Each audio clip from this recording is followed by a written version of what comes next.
Breakfast show తిరిగి స్వాగతం. Wait and watch mood లో ఉంటాయనుకున్న మార్కెట్స్ నిన్న ఒక పానిక్ సెల్లింగ్ చూసాం. అయితే ఈ విధంగా మాత్రం గ్లోబల్ కేస్ ఆసరాగా పాజిటివ్ ఓపెనింగ్ కు రంగం సిద్దమవుతోంది. ఎస్ఎక్స్ నిఫ్టీ ట్రేడ్ అవుతోంది 6701 30 పాయింట్ల లాభంతో. తర్వాత కావాలి ఉన్నారు విశాఖపట్నం నుంచి Prasad Rao. Hello hello Prasad Rao. Hello నమస్తే సార్. నమస్తే చెప్పండి. హలో నమస్తే సార్. నమస్తే అదేండి ప్రశ్న.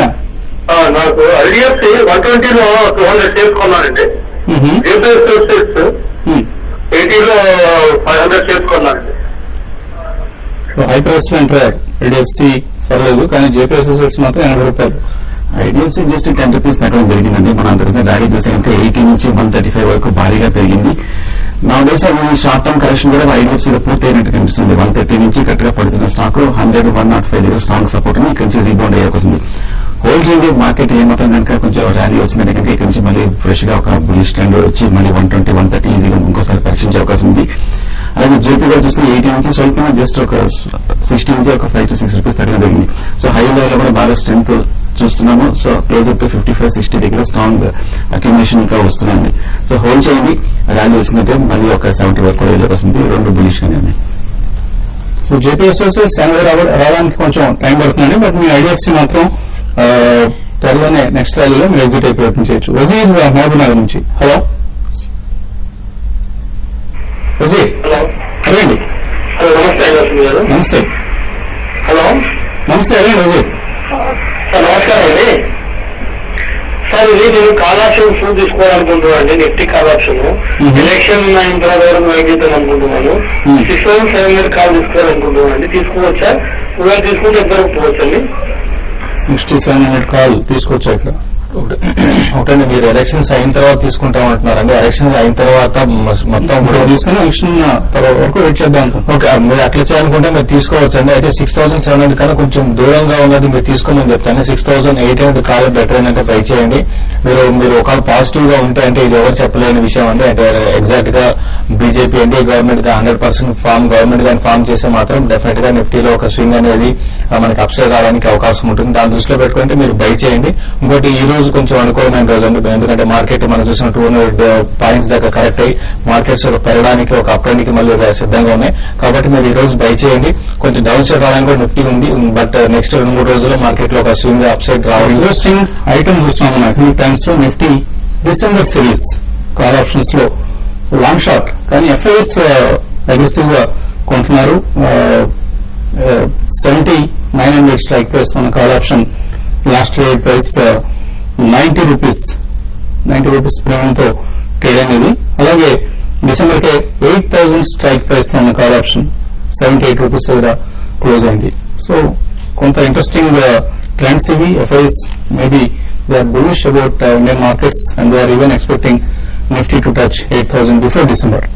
ఇది గమనించాల్సిన అంశం. అలాగే ఈవెంట్స్ కూడా వచ్చాయి. సైజ్ అడుగుతున్నారు. సిప్లా, గ్లెన్మార్క్ ఫార్మా, సింటెక్స్ ఈ 3 హోల్డ్ చేస్తున్నారు. కరెంట్ లెవెల్స్ లో ఎగ్జిట్ కావచ్చా? హోల్డ్ రెండు స్టాక్స్ లో 3 స్టాక్స్ లో చూస్తే కనుక ఒక స్వల్ప రియాక్షన్ చూసాను. But closer to strong long term support దగ్గర కనిపిస్తుంది. గ్లెన్మార్క్ చూస్తే మరి ఇంకా బులిష్ గానే కనిపిస్తుంది. 2 స్టాక్స్ హోల్డ్ చేయండి, సిప్లాన్ అండ్ గ్లెన్మార్క్. కానీ సింటెక్స్ మీకు కొంచెం క్లోజర్ టు 65 రూపీస్ దగ్గర లాంగ్ టర్మ్ రెసిస్టెన్స్ ఉంది. నా ఉద్దేశం ఏమాత్రం ఫర్దర్ ర్యాలీ వస్తే కనుక హైయర్ రేట్ లో కొంచెం సింటెక్స్ మీకు ఎగ్జిట్ అవ్వడం మంచిది. సిప్లా న్యూస్ ఇవాళ ఈ స్టాక్ న్యూస్ లిస్ట్ లో ఉంది. ఎందుకంటే సిప్లా సంబంధించి తేవా ఏదైతే Israeli pharma company global major top 3 companies లో ఒకటైన తేవా దీన్ని టేక్అవుట్ చేయడానికి ప్రయత్నం చేస్తుంది. ఇది 3వసారి బీట్ చేస్తుంది. $6 బిలియన్ ఆఫర్ చేస్తుంది సిప్లా టేక్అవుట్ చేయడానికి అన్న వార్తలు వస్తున్నాయి. ఇవాళ బహుశా స్టాక్ చాలా యాక్టివ్ గా ఉండే అవకాశం ఉంది. ఈ అంశాన్ని గమనించండి. హరినాథ్ రెడ్డి అడుగుతున్నారు, అలహాబాద్ బ్యాంక్ Q4 రిజల్ట్స్ ఎలా ఉన్నాయి అండ్ పొజిషన్స్ ఉన్నాయని ఇందులో హోల్డ్ చేయొచ్చా, ఎగ్జిట్ కావచ్చా? అంటే అలహాబాద్ బ్యాంక్ నేను చూసామంటే రిజల్ట్ బాగా రాలేదు. స్టాక్ కూడా బాగా కరెక్ట్ కావచ్చు చూసాము.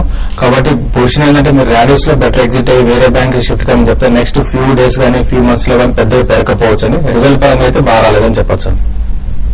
అలాగే వేముల వెంకట్ అడుగుతున్నారు, roadways India and associated pigments ఇవి హోల్డ్ చేస్తున్నారు. ఓల్డ్ కంపెనీస్ అనే వీటిని మేము ట్రాక్ చేయడంలో లేదు. సో మేబీ తర్వాత సెషన్స్ లో ఏదైనా సమాచారం ఉంటే చెప్పే ప్రయత్నం చేస్తాం. సిండికేట్ బ్యాంక్ ప్రాఫిట్స్ ఉన్న జగన్మోహన్ నాయుడు యూనిట్ రిజల్ట్స్ బాగలేవు, 7% తగ్గింది కాబట్టి ఇక్కడ సెల్ చేయడం మంచిదా? నా ఉద్దేశం market next few days rally వస్తే కనుక మళ్ళీ 105, 106 వరకు వెళ్ళే వస్తుంది. చిన్న ర్యాలీ ఎగ్జిట్ అయిపోవడం మంచిది. నిన్న కొంచెం ఎగ్జిట్ చేసాం, బట్ ఓవరాల్ ఇంకా పాజిటివ్ గానే. షార్ట్ టర్మ్ ఇన్వెస్టర్ అయితే, షార్ట్ టర్మ్ ట్రేడర్ అయితే మేబీ నెక్స్ట్ ర్యాలీలో ఎగ్జిట్ అవ్వండి, అదర్వైజ్ హోల్డ్ చేయండి. అంత అలార్మింగ్ గా ఏం లేదు రిజల్ట్. కొంత ఎన్పిఎస్ కంట్రోల్ చేసుకోగలిగారు. ఓన్లీ థింగ్ వచ్చేసి ఎన్ఐఎంస్ అంటే నెట్ ఇంట్రెస్ట్ మార్జిన్స్ లో కొంత క్షీణత చూసాం. రాబోయే క్వార్టర్స్ లో ఇది కూడా ఇంప్రూవ్ అయ్యే అవకాశం ఉంది. రాజేష్ బాబు అడుగుతున్నారు, భారతీయ ఎన్హెచ్పిసి, ఎన్ఎండిసి ఈ మూడు హోల్డ్ చేస్తున్నారు. ఎన్ఎండిసి 180, ఎన్హెచ్పిసి 27, భారతీయ 309 ఎలా ఉంటాయి? అంటే ఇప్పుడు యాజ్ ఆఫ్ అయితే మీరు 3 కూడా హోల్డ్ చేయమని చెప్తానండి. శంకర్ అడుగుతున్నారు, వాల్డ్ ఎలక్ట్రిక్ అండ్ ఇంజనీరింగ్ 82 లో కొన్నారు, హోల్డ్ చేయొచ్చా, ఎగ్జిట్ కావచ్చా? హోల్డ్ చేయండి. కరెక్ట్ గా 7 రెసిస్టెన్స్ ఉంది. ఏమైతే బ్రేక్అవుట్ వచ్చిందో రేట్ వచ్చే అవకాశం ఉంది. చాలా మెయిన్స్ మిగిలిపోయి బుల్ మార్కెట్ సమయం ఉంది, కానీ మనకు ఛానల్లో ఉన్న సమయం చాలా పరిమితం. ఇన్సాన్ దృష్టిలో ఉంచుకోండి. ఇది వాటి బిజినెస్ బ్రేక్ఫాస్ట్. రేపు 8 తిరిగి బిజినెస్ బ్రేక్ఫాస్ట్ కలుగుతాం.